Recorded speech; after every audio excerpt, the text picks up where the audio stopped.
भाई साहब, आप ट्रेन स्टेशन नंबर 1 पे खड़े हैं। आप में से किसी ने ज़ोन 4 में जाना है, आप में से किसी ने ज़ोन 6 में जाना है और किसी ने कुर्बानगाह जाना है। ये 511 नंबर स्ट्रीट है, रोड है बल्कि, ठीक है।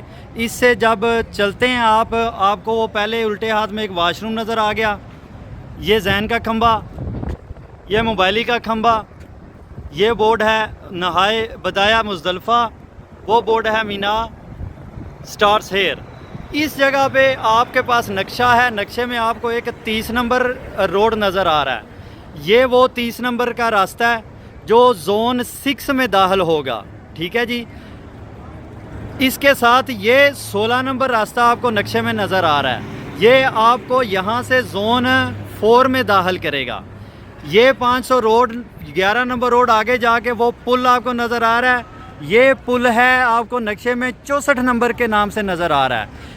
64 के साथ 518 भी लिखा हुआ है। 64 नंबर पुल है, पुल के नीचे जो रोड है वो 518 है। इसी से पुल के नीचे से गुजर कर जब आप आगे जाएंगे तो आपको सीधे हाथ में 25 नंबर कुर्बानगाह की तरफ जाने वाला रास्ता नज़र आ जाएगा। इसके साथ आपको ये एक रास्ता नज़र आ रहा है, ये आपको नक्शे में 14 नंबर के नाम से नज़र आ रहा होगा। ये उस दिन ऊपर जाने के लिए नहीं है, ये नीचे आने के लिए है। मैं इसकी स्पेशल एक क्लिप